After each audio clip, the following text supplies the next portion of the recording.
Hi everyone, welcome to the YouTube channel. In this video, we will see how to delete all messages in Discord. If you have a chat with someone that you want to delete it, you want to delete all the messages on chat, then I'll show you how it can be done.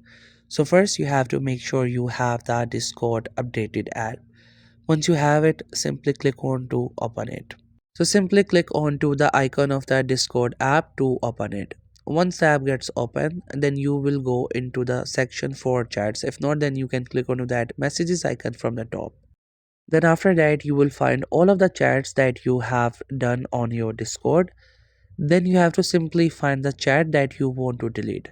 Click onto that icon or maybe the name of that chat and it will open. Then you have to click onto its name from the top. Then you will see the settings icon. Click onto it. Then you will see this option for close DM. Once you do it, the chat will be deleted for that specific person or that specific group. If you want to do it for more, you have to repeat the process. You have to close the DM for every chat that you want to clear. So that's how you will be able to delete all messages on Discord.